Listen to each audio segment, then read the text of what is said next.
Rouse കിച്ചണിലേക്ക് എല്ലാവർക്കും ഒരിക്കൽ കൂടി ഹൃദ്യമായ സ്വാഗതം. ചോറിന് കഴിക്കാൻ പറ്റുന്ന ഒരു നാടൻ രീതിയിലുള്ള ഒഴിച്ചുകറിയുമായിട്ടാണ് എത്തിയിരിക്കുന്നത്.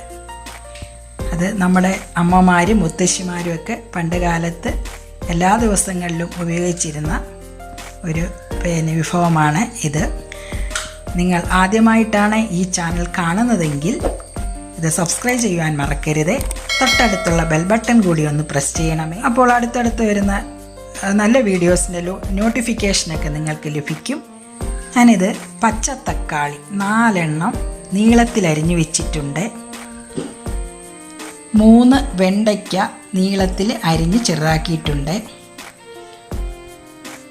ഒരു മുരിങ്ങയ്ക്ക അതും നീളത്തിലരിഞ്ഞ് വെച്ചിട്ടുണ്ട്.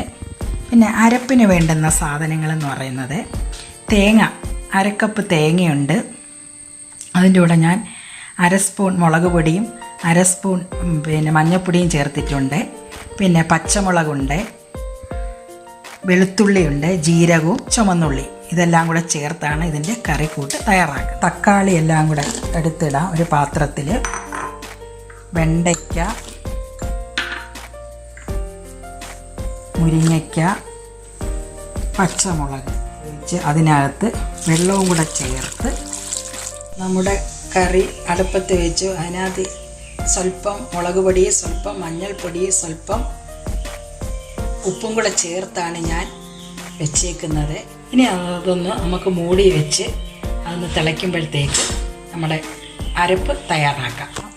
തേങ്ങയും വെളുത്തുള്ളിയും ചുമന്നുള്ളിയും ജീരകവും എല്ലാം കൂടി ഇട്ട് നമുക്ക് വെള്ളവും കൂടെ ചേർത്ത് നല്ല രീതിയിൽ, തരിയില്ലാത്ത രീതിയിൽ നമ്മുടെ അരപ്പ് നല്ലതുപോലെ തയ്യാറാക്കി വെച്ചിട്ടുണ്ട്. നമ്മുടെ കറി നല്ലതുപോലെ തിളച്ച് വന്നിട്ടുണ്ട്. 2 കറിവേപ്പിലയും കൂടെ നമുക്ക് ഇട്ട് കൊടുക്കാം. ആദ്യം കുറച്ച് ഉപ്പ് ചേർത്തിട്ടുണ്ട്, എന്നാലും കുറച്ച് ഉപ്പും കൂടെ ചേർത്ത് നമുക്ക് നല്ലതുപോലെ ഇളക്കി നമുക്ക് അരപ്പും കൂടെ ചേർക്കാം. നമ്മളുടെ കറി നല്ലതുപോലെ തിളച്ച് വന്നിട്ടുണ്ട്. ഇനി നമുക്ക് സ്റ്റൗ ഓഫ് ചെയ്ത് കറി വാങ്ങി വെക്കാം. താളിക്കാൻ പോവാണ്. 2 സ്പൂൺ വെളിച്ചെണ്ണ ഒഴിച്ചു കൊടുക്കുന്നുണ്ട്. കടുക് ഇട്ട് കൊടുക്കാം. കറിവേപ്പില ഇട്ട് കൊടുത്തു. സ്വല്പം ഉലുവയും കൂടെ ചേർത്ത് വെച്ച് ഇതെല്ലാം കൂടെ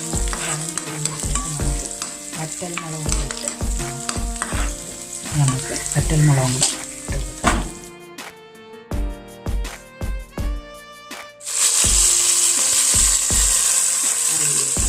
നമ്മുടെ കറി തയ്യാറായിട്ടുണ്ട്. ഇനി നമുക്കൊരു സർവിങ് ഡിഷിലേക്ക് മാറ്റാം. ഇനി ഒരു പുതിയ വിഭവമായിട്ട് വരുന്നവരെ എല്ലാവർക്കും നന്ദി, നമസ്കാരം.